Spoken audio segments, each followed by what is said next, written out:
Hi, dear listeners. This is Kate Riga. I'm here to make a quick pitch that you consider becoming a TPM Prime member.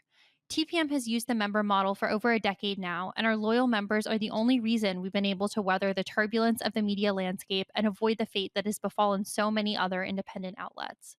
For $70, you get no paywall, fewer ads, access to the Hive member forum, a members only newsletter, and more. For $140 a year, you get all of that plus no ads at all. Without our members, there is no podcast, not to mention that I'm out of a job. Thank you so much for listening and supporting us. We couldn't do it without you. Hi, this is Josh Marshall, and this is the Josh Marshall podcast featuring Kate Riga.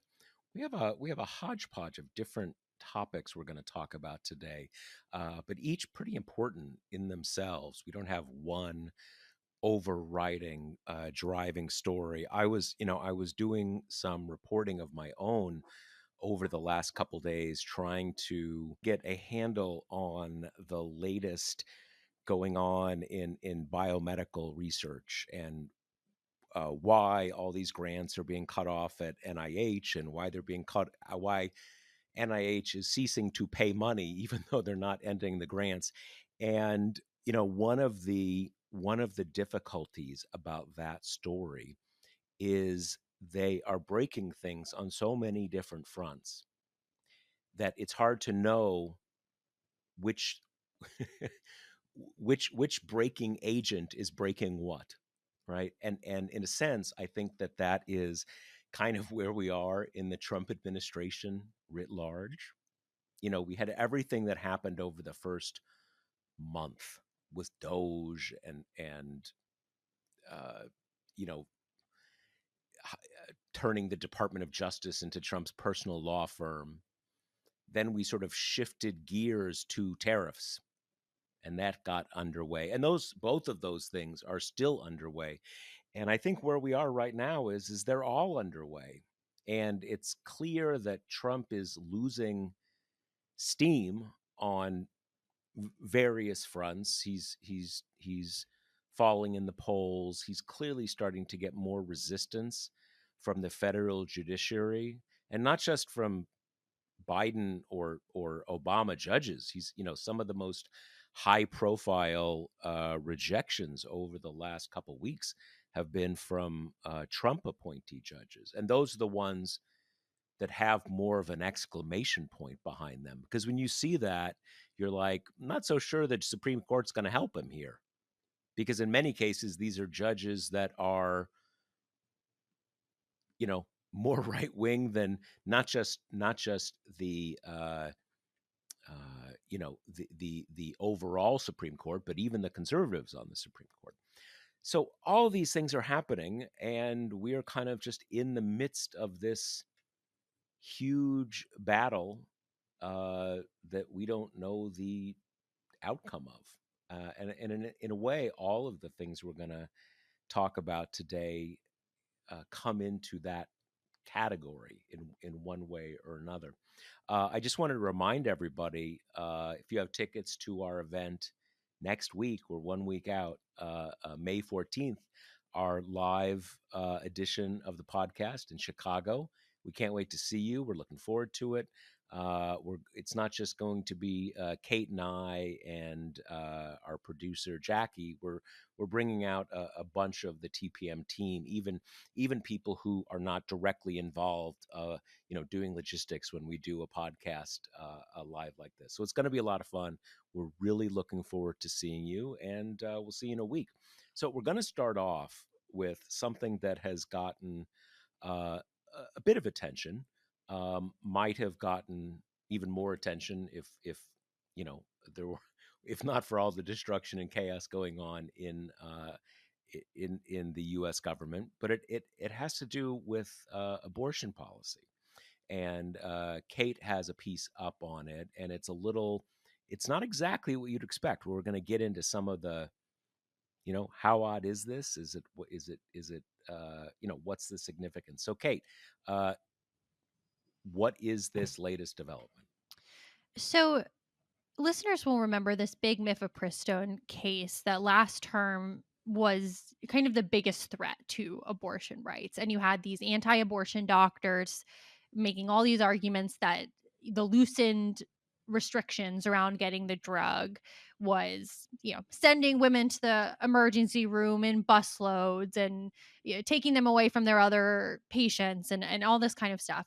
The Supreme Court last summer, almost a year ago, found that the doctors didn't have standing. All their injuries were speculative. None of them could have said, was my experience with this drug. It was all kind of he said, she said, what if in the future kind of thing. So they said no standing, knock it back down. Now it's been on life support since then. It's back before Matthew Kacsmaryk, the big anti-abortion judge, and these red states were trying a gambit to basically take over the case from the anti-abortion doctors who, lost standing, and they kind of voluntarily dismissed the case from their perspective, and the red states are trying to take over.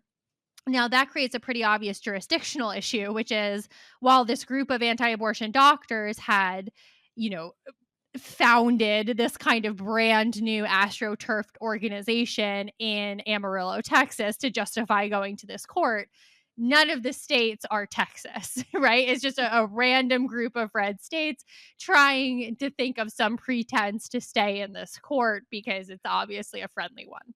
So I was about to ask this question. I think I have my answer when you said that like they want to like it was dismissed for doctors for birth freedom or whatever they're called.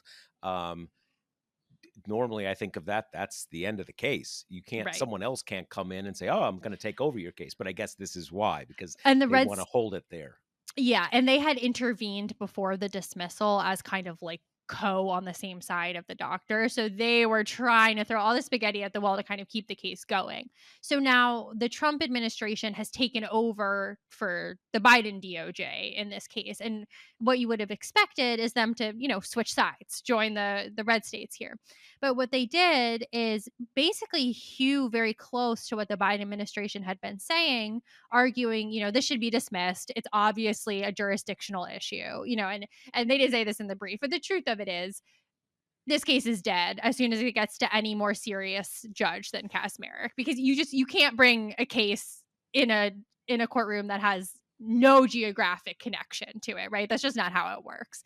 But if the Trump administration had ended there, But presumably, Kazmarek is like, "Let's do it." Right? Am I understanding? not 100% yet, but drawing it out past the point that any normal judge would have been like, okay, we're calling this, right? Right. So, Got it. Okay. um, but if the Trump administration had just done that, said we should dismiss it, that would be a pretty paltry like win for the abortion rights side, because everybody knows this is not going anywhere, right? The only reason it's still alive at all is because Kacsmaryk's a hack. And you could say that dismissing it is, well, kind of clearing the pipeline for like your next wave. But they did go a little bit further than that. Like, they poked holes in some of the states' more substantive arguments as well. Like the states were trying this novel thing of our injury is because abortions mean that fewer taxpayers are being born, and that's a financial injury to us. And the Trump administration was like, no, you can't do that. That's silly. That's speculative. That will open the floodgates kind of thing. Maybe And then they also, they could just sue women in general. right, Where are our exactly. taxpayers? Right. Yeah. And then you get to the section, where they're challenging specific FDA actions, these moments when the agency lifted various restrictions, and the Trump administration was like, no, statute of limitations has passed. You can't challenge a 2016 agency action. You didn't exhaust all the kind of agency challenges before you got to federal court. None of that's good. And that's interesting, and it is going further than just saying this is a stupid case. We're not going to waste our time on it anymore. And I think, you know, people kind of roughly fell into two buckets of how to interpret this. And one of the buckets was, as odd bedfellows as this may seem, this is just an extension of the executive power stuff. Like, they want their FDA to be totally, not hamstrung by anything, kind of have full freedom, don't want to open the door to any ability to kind of challenge agency actions now that it's under their control. Okay. So that's kind of the one bucket. And then the other is, well, this is just an attempt to gin up some good headlines, right? And a lot of outlets covered it this way, like Trump administration defends mifepristone, right? That it's an attempt to get cover up so they can kind of do an assault anew under this other thing that's going on, which is one of these really blandly named conservative think tanks put out a new quote unquote bombshell study about the dangers of mifepristone. And this is something the anti-abortion movement has been doing time in memoriam, since 2000 when it was first approved, saying that it's really dangerous, right? It has really adverse side effects. That's why we have to add all these restrictions and yank it from the market and all this kind of stuff. And this study is making a claim that 1 in 10 women that take mifepristone have serious adverse side effects. We're talking like blood transfusions in emergency rooms kind of thing. Obviously, we know this isn't true because there's been no more studied drug than mifepristone, and it's been on the market for 20 years, right? We would know. And it has all the hallmarks of anti-abortion junk science. Like, they won't release their data sets or their methodology. It's not peer reviewed because the quote kind of the industry is so biased against abortion that they couldn't get a fair peer review, right? There are huge, like, this huge extension of definitions. Like, over half of the patients that they said that experience the serious effects are in a bucket of like other abortion complications, so they're not even like listing what the complication is, right?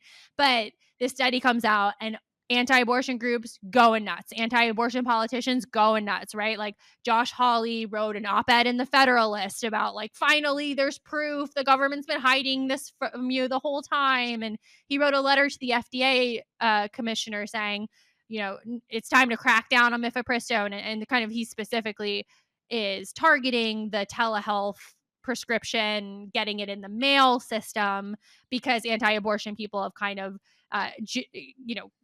they've learned that this is how you're getting pills all over the country, including in really anti-abortion states. So Right, these right. things are happening on the parallel track, and it just it leaves you with, at least for right now, kind of an interesting moment where like Trump slash the White House seem really not to want to touch this, and maybe they are kind of gathering their strength and waiting to strike later. I mean, I don't think anyone's in the posture of like trusting them on this issue, but decidedly muted about it, and decidedly muted about it in the campaign as well. It's not really a new thing.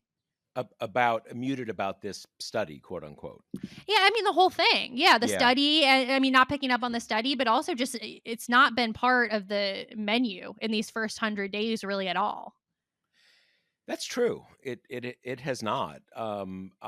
There's uh,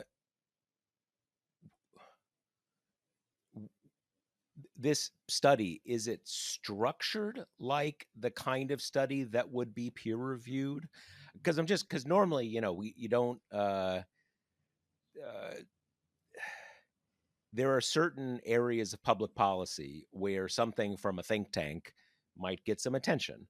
Um, as we know, medical science runs differently. There's kind of there's channels through which it works, and we saw during the beginning, especially at the beginning of the COVID pandemic, sometimes you would see preprints, you would see them pre peer review, but things that are going to be peer reviewed. And generally speaking, especially in something so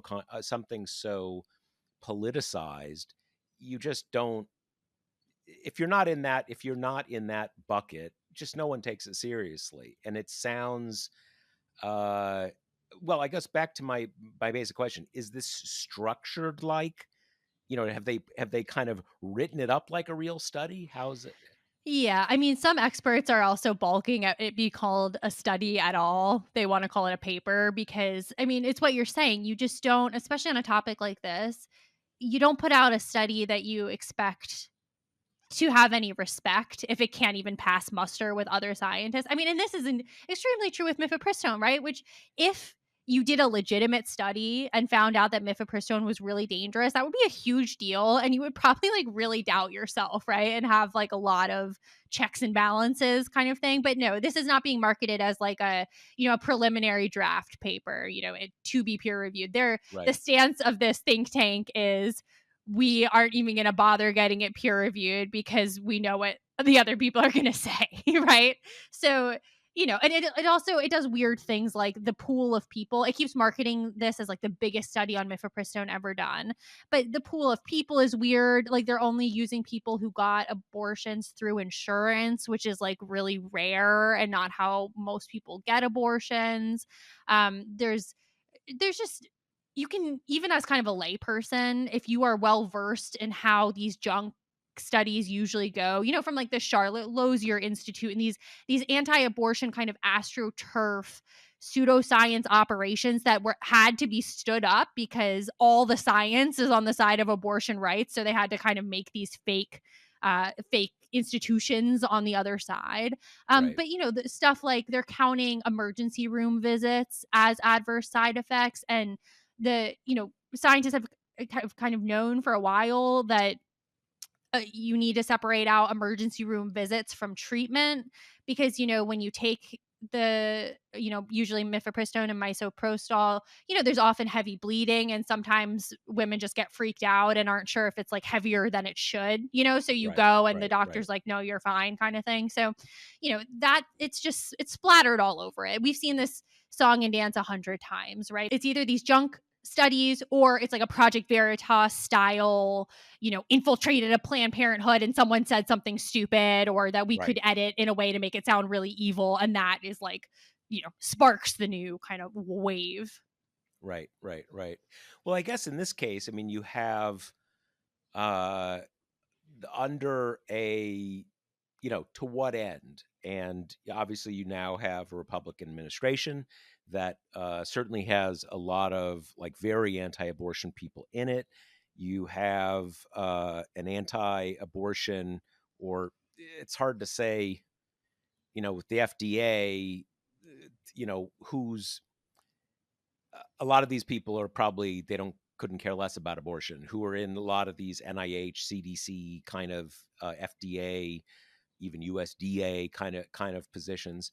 Um, but I suppose what they're trying to do, beyond obviously just kind of whip up their side, is to create enough political energy that the Trump people say, okay, yeah, let's take a go at this, at revisiting um, these FDA decisions that are way past the statute of limitation. They're a way. I mean, given what they've managed to do, they could find a way, right? Right. It's sort of standard administrative procedure hasn't been a major hasn't been a major impediment for them so far. And for those, I don't want to pick on just men, but for people who have not been childbearing age over the last 20 years, this is not an obscure thing. This is how most of abortions happen in this. I mean, isn't it like 2/3 of abortions or something like I that? think even higher now, but Right. yeah. So like 70s. So I know that certainly when I first became aware of it, I was not aware of the extent to which this is how women get abortions. This is not like, oh, this other thing. This is, you don't generally go to a clinic and have a surgical abortion. So this is a big deal. And it's interesting. And this is where I would think that the uh, administration could do the most. That you made that point that they see telehealth as the big thing. Well, this is a serious drug with a lot of complications, so you can't just like whip someone up on Zoom and say, "Hey, looks good, let's do it." But obviously, if you don't have telehealth, then the whole ability to you're in Texas, you get it prescribed by a clinician in New York, that's done. So that is transformative, because and this is clearly why the anti-abortion people are so freaked out, that you've created this structure where in most cases there's a workaround. And the fact that has banned abortion, or Louisiana's banned abortion, or all these other states are banned abortion, it's a problem, but there's a pretty good workaround. Exactly. And different kind of abortion rights groups have filled in the kind of like gray market area here, with having a mailing address that's in a blue state and then you forward it on to the red state, all different kinds of things like this. And part of the reason why the anti-abortion movement is so mad is that this is what abortion rights people keep saying. Like, it's not it's not ever going to be like before Roe again, because medicinal abortion has just changed the game, right? Like, you have so much more control if people need to come into a place to get a surgical abortion, but when it's pills, and it's domestic pills now, used to just be international. It's just, how are you going to clamp down on that, right? And we've seen some like preliminary moves on the state level about, Comstock Act esque male policing stuff. There's one doctor in New York who's already kind of being scapegoated as one of these, where she's been very open about her willingness to prescribe to women in red states, and they're trying to kind of make an example out of her. But yeah, I mean, it's just, this is the abortion rights line, right? It's like, you can't stop them. These pills are going to get everywhere, like, and we're going to kind of do our best to get the pills to women who are living in places where they're illegal. And so anti-abortion people are like furious, and then couple that with the fact that the telehealth and the not needing to pick it up at a pharmacy, it being mailed, were changes made under the Biden FDA during COVID primarily. But Right. so it's a double whammy of like abortion for all and abortion bonanza, and then also, signed off on by like the most recent kind of incarnation of the devil to them. So it- I would let's go through this though. That presumably, actually, de-approving or tightening the FDA restrictions on mifepristone. That's a tall order. But from what you've said, it sounds like maybe you could make it. I don't know how, at this point, the laws affecting the postal service, but separate from Comstock. If you just said, okay, we're making some finding, you can't send it in the mail, or we're making some finding that you can't do telehealth with this. Those seem to be what's going on there. What are people worried about on those fronts? Mostly something like using this study to kind of reopen an FDA investigation and say like, "Oh shit, we were wrong about this," right? It's more dangerous than we thought. You have to go back to getting it from a doctor. You have to go back to, going into a doctor's office 3 times before you can get the medication, kind of thing. And what's interesting there is then you look, okay, at the FDA commissioner, right? Marty McCary, and at this semaphore summit, he was asked, do you intend to add restrictions to mifepristone? And he said basically, there we don't have any plans to, but we're waiting for data sets, and if the data comes in, I can't say we're not going to take a look at it, kind of thing. And so people are worried, like, is this what he was talking about? Does he know that there was some like right wing thing in the pipeline that they can use as pretense?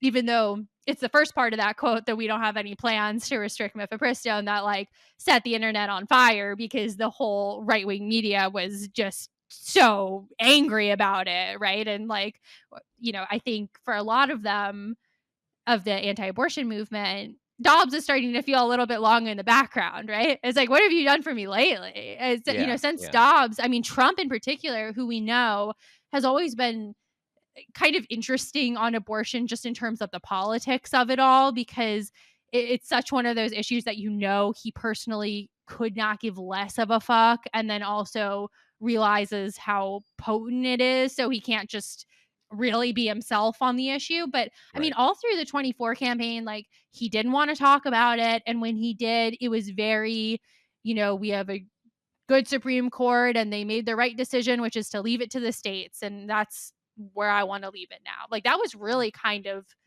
most of what he said about abortion in the campaign, and hasn't really spoken on it much since. Yeah, that Macari guy, he is another one of these uh, doctors, clinicians who became right-wing stars because of various kinds of COVID or vaccine skeptics. In his case, to be clear, this is someone who's kind of like, not someone who says that there are computer chips in vaccines or that COVID doesn't exist, but against the degree of lockdowns, mask mandates. I think in his case, possibly vaccine mandates. But in any case, I think I remember this right. He's a pretty serious surgeon at Johns Hopkins. So this is not some like, random RFK Jr. type. This is someone who in his field was a uh, you know, respected kind of high level person, um, became a big, kind of rode the right wing COVID wave, for lack of a better word. And because he is, again, in his, I think he's maybe an oncology surgeon, but again, in a surgeon, but pretty big time in his area. And I think that people in the biomedical area, in the in in the world of science, were sort of like, okay, maybe we don't like this idea he had about COVID, but this is like a real person, so he'll keep it normal. And one thing that I have noticed, and that other people have noticed, he has started making these seemingly in the weeds changes about how vaccines are approved. That uh, it gets kind of technical. One thing he did is he's requiring a COVID vaccine that has been changed to be reapproved. Well, okay, it's changed, reapproved, that makes sense. But the people who are watching this closely note that the flu vaccine changes every year. That's why that's I don't know how long it lasts, but that's one of the big points because every year they think there's going to be different variants and stuff like that. If you have to get it reapproved every year as a new vaccine, the whole system breaks down. And maybe you're not going to have a flu vaccine. So he's starting to do these things that are seem very administrative, but certainly look like they're the kind of things that RFK Jr. would want you to do. So that doesn't speak directly to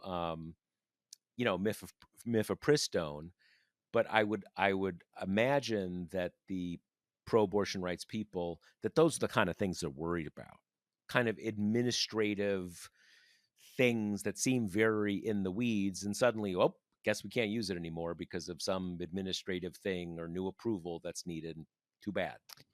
It would also make sense because obviously FDA is part of HHS, right? And making vaccines more onerous to approve and to distribute is quite in line with what we know about the HHS secretary's interest, right? But then on that same note, we know that RFK Jr. is also not an anti abortion guy, right? Like that was a potential problem with his nomination at the beginning that ended up kind of coming away in the wash because he did his pilgrimage around and told the anti abortion people he's on their side now. But in terms of like deeply held convictions and priorities in steering the department, vaccine hesitancy feels like a much more natural fit for these guys Big than, time. anti-abortion zealotry. And to an extent, unfortunately, I mean, the reason the anti-abortion rights people are so upset is that history's kind of passed them by, or history and technology have passed them by, in the sense that you look at public opinions. I mean, the big move is really kind of over the last decade or so. Some of that is, I think, the issue was never, it's very hard. It's very, let's put it this way, it's very easy to do polls to get the opinion you want on abortion, right? You kind of, for the more anti-abortion people, you say like, are you for dismembering kids when they're begging to come out of the womb, and Right. or partial birth and stuff like this. But I do think, as long as Roe was there, the whole thing was kind of like, oh yeah, I'm not crazy about it. You could be not crazy about it, but it's still there, right? And but in any case, the point is that right now, eh, you can't go into an election on opposing abortion, if like on a constitutional amendment or something like this. You're going to lose. It's only if it's 60 or higher, or something like that. And as we said, technology has also passed them by. But unfortunately, things are going in the other direction on vaccines. It used to just be something everybody knew was obvious, like, "You have to get your vaccines." This isn't a controversy, but now it is a controversy. And we have to move on, but just the last thing I want to say about this is that it's interesting how cowed Trump kind of seems by the Dobbs backlash. Like, it's hard not to kind of read this hesitancy as stemming from concern of unleashing something like that, especially right before an election. And in some ways, I almost think they're overestimating that risk. Like, it kind of seems to me that we had a very potent backlash at first, hard to totally untangle, honestly, from the shifting demographics just affecting the way elections work to begin with, because a lot of these early exemplars of the backlash were off year elections, right? Like Mhm. specials and things where Democrats come out better. Right. But in terms of kind of the potency of the issue, I'm not saying that no one's voting on it. Hard to argue it was a banner issue in the 24 election, despite Kamala Harris's like best efforts to kind of make it one of them. Yeah, it's very hard to I don't it's a good question, and I don't know the answer to it. I think that, one thing we might say is that yes, it is uh there is a big population of people who care about it tremendously, but they're already voting Democrat, Mhm. right? And so that's one possibility. Um, I do think that Trump did a very good job diminishing the salience of it. That he basically said, "Look, it's to the states. It's done." It's kind of like, he added all that stuff about, now and NARAL, they were all encouraging me to overrule Roe. I mean, he was saying all these kind of nonsensical things, but the core thing was, it's done. It's back to the states, and it is back to the states, and back to the states for, as we've mentioned with mifepristone, seems to be kind of okay for a lot of people, right?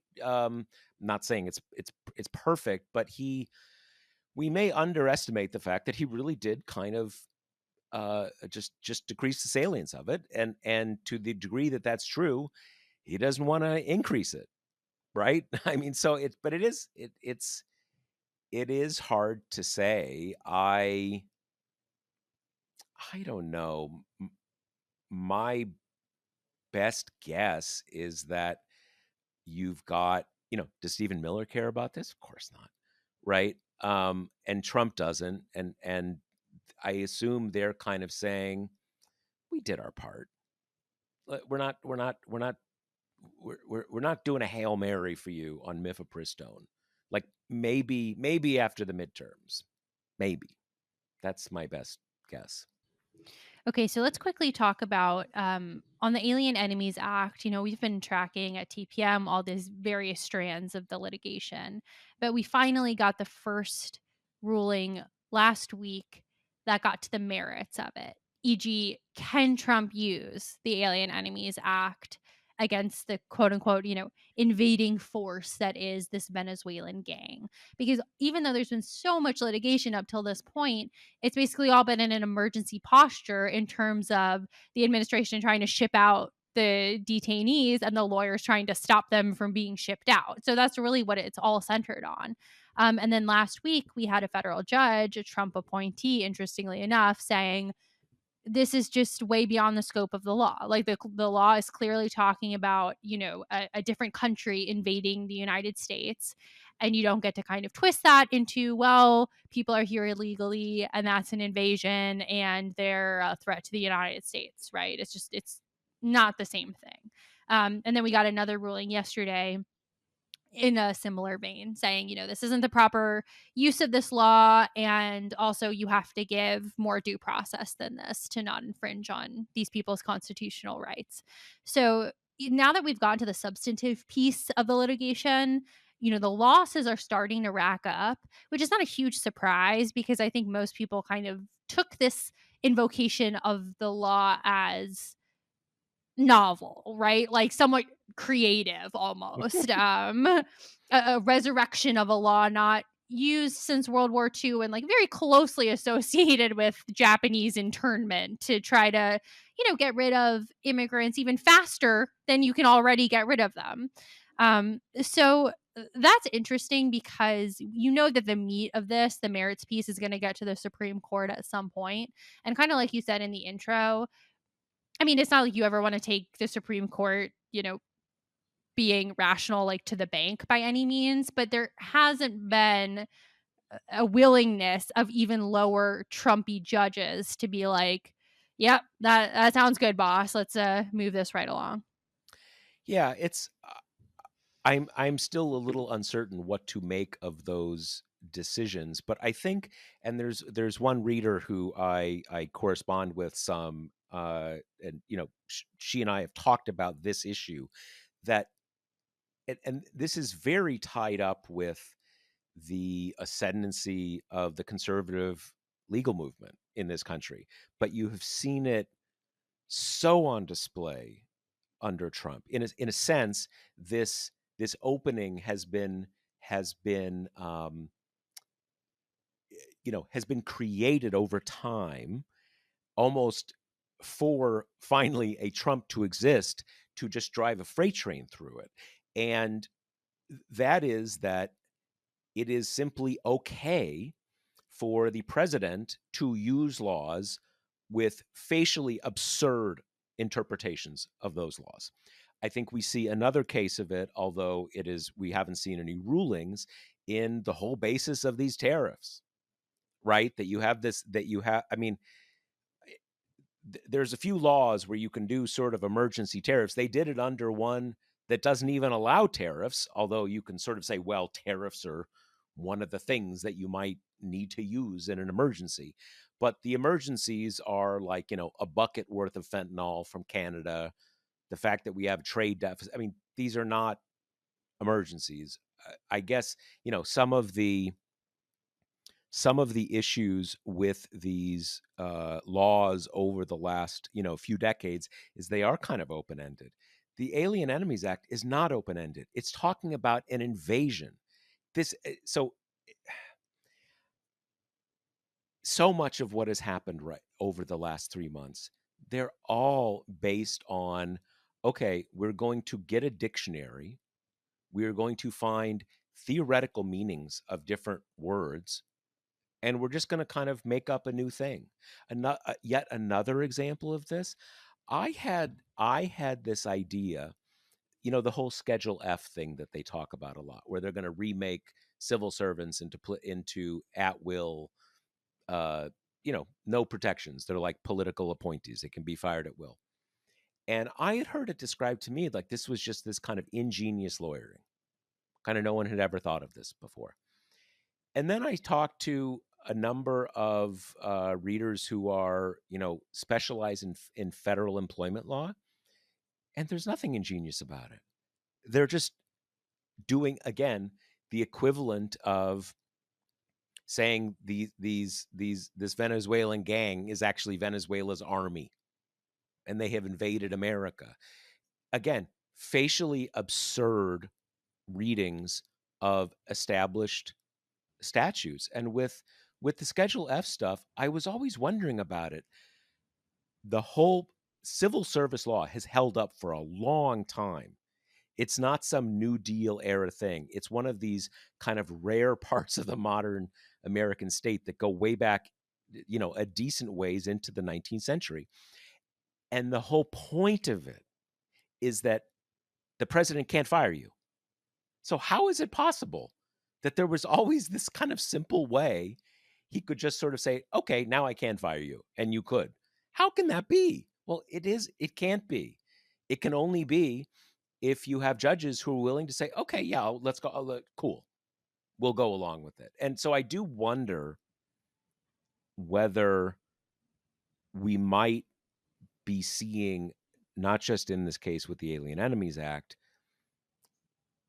them getting a little tighter because of the larger political situation, and probably fooling myself here, but maybe some sense of kind of like we're going to we're going to keep the actual law a little relevant. It's not just make your own adventure. Yeah, this kind of ties into another thing we are going to talk about, which is that the Republican in this North Carolina Supreme Court race has finally conceded. Finally, 6 months after the election ended. But what reminds me of that is what you just said about this idea of like they can parade this around as like novel lawyering, right? Creative new uses of laws, new interpretations. But I mean, what it really is can you patch something together that is like plausible enough to not just kind of like get laughed out of a courtroom and then either strategize or luck your way into friendly enough courts that they'll like pretend to take it seriously.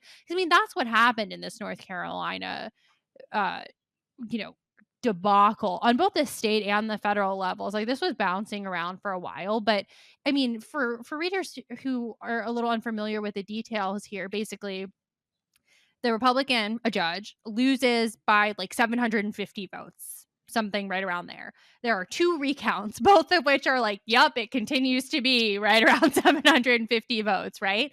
And then he just starts doing all of this, these 60,000 voters should be disqualified because of X. That got tossed pretty early. But the one that they were fighting about throughout is this idea that the overseas and military voters didn't comply with the North Carolina photo ID law. Now, of course, that law has an express loophole for those voters that the Republicans in the North Carolina legislature signed off on. The rationale being it's too hard to like process photo IDs for those people, so they don't have to follow it. And it's a a fairly small part of the pod, and you don't want to like be seen kind of fucking over soldiers, so we'll let them have this loophole, right? um and that argument is ridiculous, right? The voters followed all of the rules at the time that they voted. They did everything they were supposed to do. And yet we still had months of courts countenancing an argument that is basically, no, we're going to retroactively change the rules so we can change the score. I mean, that's what it is. It's absurd. And you're glad that you finally got a conservative judge in the federal courts to be like, no, we're not doing this. You can't change the rules of an election retroactively. And that, the fact that it was before a right wing judge, I think was finally the moment where the Republican kind of gave up the ghost. But it's just what you said. I mean, it's this. You have like a super, super Republican North Carolina Supreme Court. So you could pass off this just, I mean, the most thinly veiled attempt to slice out votes from specific counties that vote Democrat in order to change the score. I always was very confused about how that kind of let's apply these new rules to the Democrat counties only was ever going to survive higher up when you get to some kind of equal protection argument. Like how can this like at least as I understand it, that you had cases looking like, let's see if this is okay. And for the moment, we'll kind of set aside the issue of whether we can only apply it to where her votes are, you know, and maybe that'll come up. And I guess maybe that's more logically going to come up at the federal level. I have no idea. But that it gets back to something, kind of what I was talking about with the Alien Amnesties Act, all these different things of sort of like, okay, that's clearly not going to fly. Where you just like, here's my plan. I want to get rid of votes, and I'm going to tell you the counties I want to get rid of. That can't possibly be right. So, and I don't know where this fits in the kind of the order of events in these cases, but you see a lot of cases where all these kind of Trump things where how can you not take cognizance at the front end of the real issue, and somehow you find a way to kind of kick the can with some sort of technical and procedural things, and not even look at the substantive issue. I understand sometimes that's the order of events, but there are overarching um, demands just in the interests of justice and not delay. I don't know if we were going to talk about this, but I know coming up is this case where this is a bit technical, but the Trump administration has gotten the Supreme Court to allow them to uh, look at the issue of nationwide injunctions on natural on uh, Birthright citizenship. birthright citizenship, but let's not get into actual birthright citizenship. And that is, and I was talking to a friend of the site about this, that is the Supreme Court just being willfully dense, or are they actually this dense that they're going to somehow get maneuvered into this situation where in most of the country there will just not be birthright citizenship, even though everybody knows that's what the Constitution says. I don't know. It's there's a lot of problem with how judges and frankly the whole legal system works these days. I'm fascinated about that case in particular because it's also just been, putting the birthright citizenship thing aside, it's crazy to see all these Republicans, go rabid about nationwide injunctions when that's all that was happening to the Biden administration every week was like a Matthew Kacsmaryk saying, no, the federal government doesn't get to do immigration anymore, right? And that would just like block everything until a higher court overturned it. But I think you've really hit the nail on the head of something I've been thinking about a lot and trying to kind of organize in my head is this like procedural flurry of litigation that stretches for months and months and will go all the way up and down the kind of federal ladder of courts and then only now are we getting into can you use the Alien Enemies Act like this at all after hundreds of detainees have already been sent to El Salvador and the other ones who have not are like hanging on by their fingernails, right? Yeah, no, that is for those listeners who are for the lawyer listeners who are listening to us right now. I know you're saying, "Hey, Josh, there's a reason sometimes you got to deal with these procedural Totally. issues first," and we get that.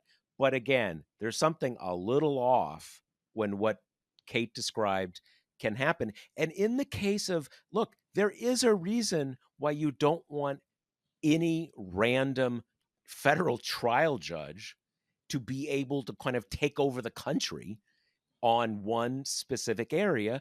But in that case, if it's important, run it up the system. I mean, in the case of in the birthright citizenship is an essential feature of the post Civil War state, and it is. This goes back to the issue of the facially absurd things. I keep hearing in the sort of the, conservative legal world, oh, this so and so just wrote an amazing new law review article. He breaks this birthright citizenship thing wide open. I don't care what the fuck your brainiac 30 something law professor comes up with. I know what the amendment means. And my knowing what it means matters way more than that guy who got 1600 on the LSATs and whatever you get on the 1600 on the SAT. Got got a couple sons going to trying to get into college. Um, we need to know now. We this is why. Yes, maybe this is something it should not be up to a trial judge. Supreme Court, take it up now. Why are we waiting? It's just there's something wrong there. And this is also, at least to some degree, a side effect of how the Trump, well, not even a side effect, the kind of the reason why they're acting the way they are, which is making every single procedural step a huge back and forth, right? Like opposing even little. I mean, this is what Trump has become king at is like abusing the legal system in both profound ways and the mundane ways of making every single step long and difficult and drawn out when he wants to kind of avoid the finale of the case. I mean, and that's how they've been acting with, the alien enemy stuff throughout. And now you have all these separate spikes of like burgeoning contempt charges, and that's taking up the court's time and everything. So, that is a piece of it here too, which is if the Trump administration wasn't always in such like a hostile posture, I don't think that we would be seeing the clock chewed up to this extent, with this kind of pretrial litigation stuff. We've also mentioned this a few times before, I think maybe even in a couple episodes, that this is why I'm very curious about that overnight order that you guys in the ed team were on top of, where John Roberts just said, no, I don't care what judge you get to say anything. This is done until we say it's not done. And that certainly, there's a slightly different issue there, which was clearly they were saying, don't pretend we didn't say what we said. Because the White House had just basically spent a couple weeks pretending that order about, facilitate bringing Abrego Garcia, out of custody, all that kind of stuff. But I do think at least a big question now is whether elements of the federal judiciary, all the way up to the Supreme Court, are kind of thinking these guys are fucking with us, and we're not going to get fucked with. And so the deference that right wing judges might want to have to presidential power in general, which they certainly want to have to a Republican exercising presidential power, maybe they're going to get a little tighter on that because of that. And that's kind of, I don't know, in my mind, kind of an open question now, whether that is the case, whether we're seeing that thing that, again, lawyers always tell you not to do. Don't get the judge mad at you. Don't make the judge think you're a liar, because judges have a lot of power and they can really, make your life pretty unpleasant in terms of what you're trying to get done if you do that. So we'll see. So we're going to end with like a little bit of dessert here, in terms of Eagle Ed Martin, who is the temporary, interim acting U.S. attorney in D.C. is his acting tenure is almost up. At the end of May, it's 120 days or whatever, and Trump either needs to put in another acting person or he needs to be confirmed formally. So they've kind of started the process of shaking the trees and starting him on his way to being confirmed, and it is not going well, I would say. Tom Tillis on Tuesday, who has been kind of making noises about being hesitant about voting for him throughout, came out and said, yeah, I told the White House I'm not voting for him. I'm not going to do it. He said he would vote for him in almost every other district in the country, but not in the one where January 6th happened. So that was the final straw for him. And Tillis sits on the Judiciary Committee, which means the committee would be locked at 11:11, if everybody else kind of votes the way of their party. And you can, when you have the gavel, get around that, discharge directly to the floor without a recommendation. Yeah. But the thinking basically is if he's got problems in committee, he's got bigger ones on the floor. And, then you're looking at Tillis and Murkowski and Collins and McConnell.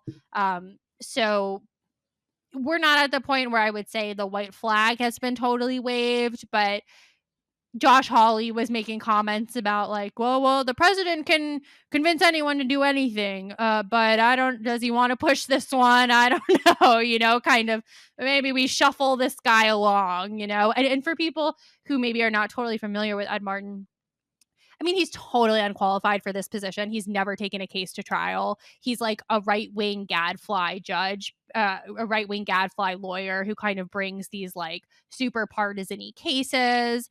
Some of the most recent scandals are he basically didn't disclose anything to the Senate Judiciary Committee, so he just did his fourth supplemental discovery. And some of that has had to do with the fact that he's been on like Russian television like an alarming number of times. He went on the podcast for V Dare, which is a fully white supremacist neo-Nazi website.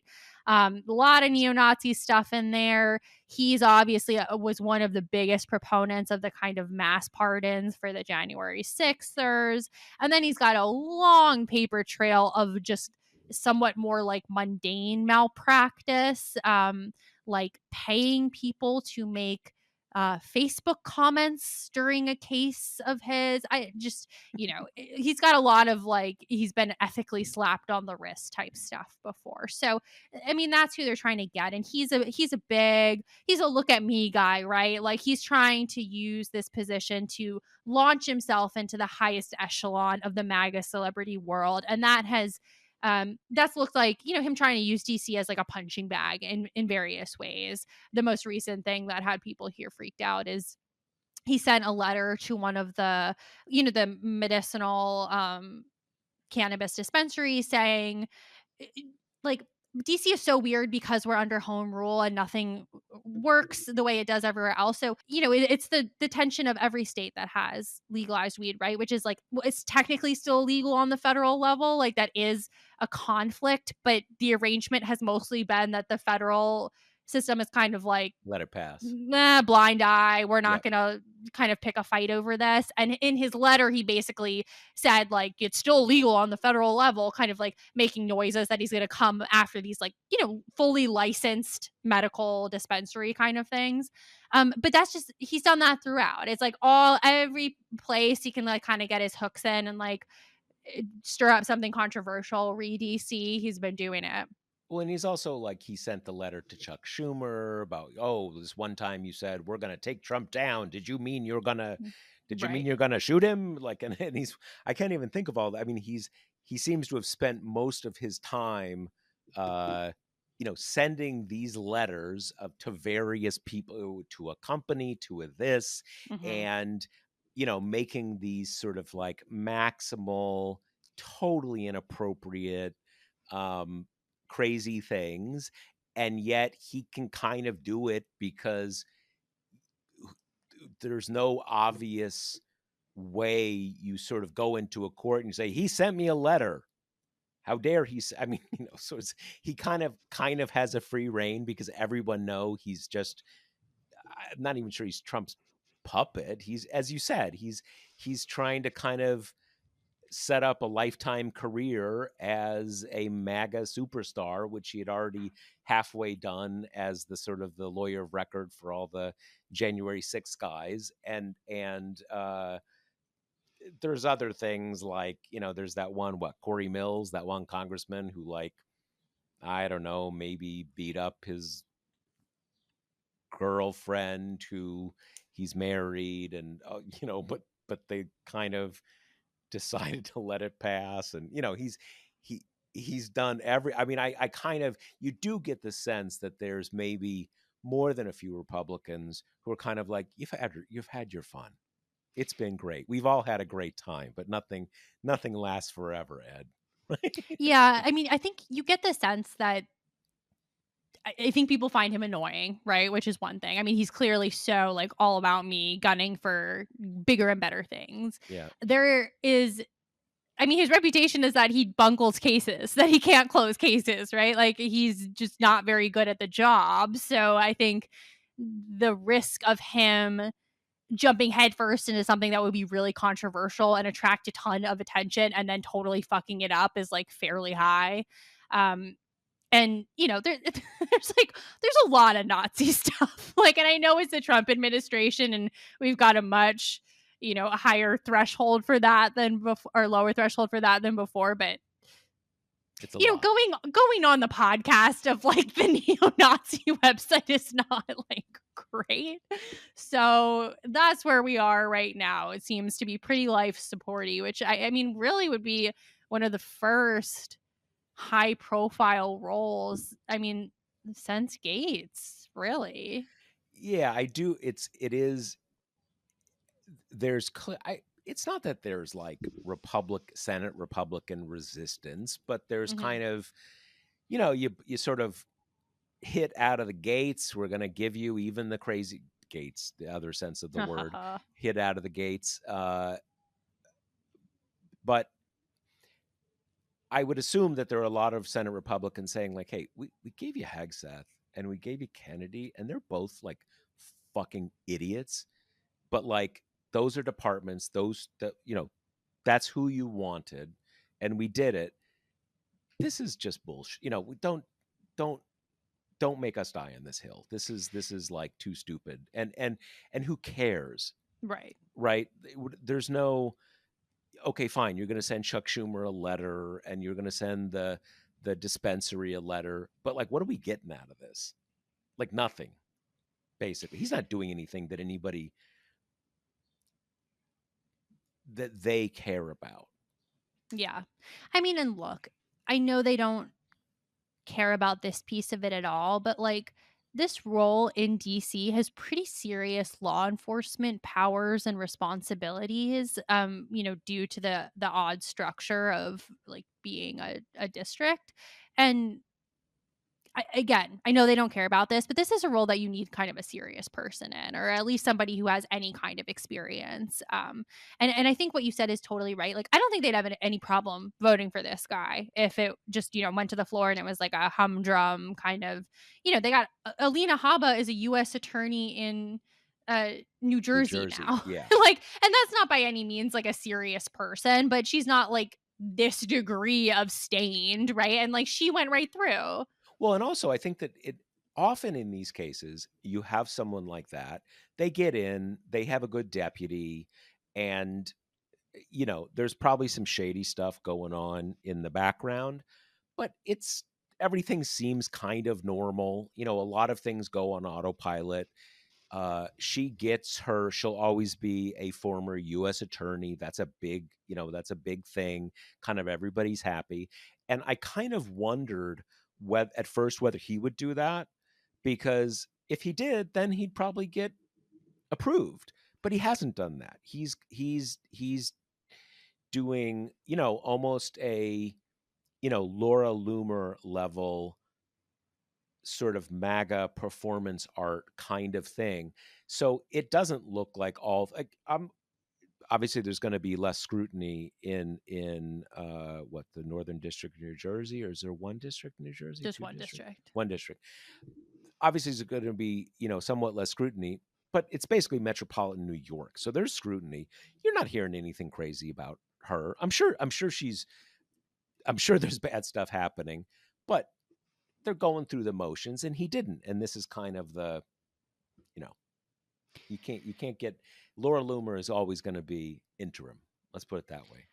Yeah. I mean, you don't want to say never, right? Because at one point, I probably would have put money on the death of the Hegseth nomination. And clearly, Republican senators were not that thrilled about that. And they fell into line. So, and Trump does like back this guy. And I think if he decided to make it a huge deal, I mean, we shouldn't be under any delusions, right? Like they'll fall in line, they'll vote for him, they'll find a way to excuse everything. But right now, I think the big question is just like, how hard is Trump going to push it? Is he going to demand Hegseth like falling in line under threat of primary, under threat of political extinction? Yep. Or is some combination of the tariffs and the debt ceiling and the reconciliation bill going to be enough to kind of maybe leave this one for dead, put in any other conservative person and kind of move along? That's yet to be seen because Trump is truth socialing through it for sure. Yeah, I do wonder whether, okay, let's say Attilas won't change, which we can't say 100%, 95%, 80%. Um, but like Susan Collins and Murkowski, I don't know. I don't know if they, I feel like they are certainly, I'm not so sure. And McConnell, I'm not so sure either. And 4 is enough. But I agree with you that certainly everyone else, if Trump said, "Hey, this is happening," they'll line up. But I do wonder whether he could actually lose it. Um, just things are different now, and so we'll see.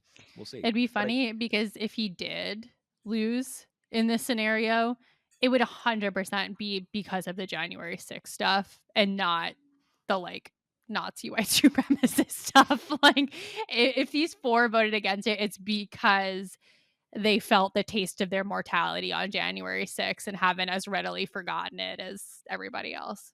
yeah, yeah, totally, totally, totally.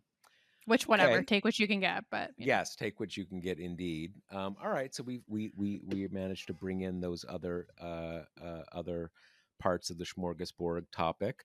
Remember, you bought the ticket. You're not going to forget, but we're looking forward to seeing you in Chicago next week. I'm getting on a plane. That's how much I love you, people. So all that stuff is happening. We're really looking forward to it, and I think that covers it for this week. Anything else? no, see you next week. Later. The Josh Marshall podcast is hosted by me, TPM reporter Kate Riga, and TPM founder, editor-in-chief Josh Marshall. The show is produced by Jackie Wilhelm. Thanks to Why Not Jansfeld for our podcast theme song, and thanks to all our TPM members who make this possible. Rate and review us on Apple Podcasts, and subscribe wherever you listen.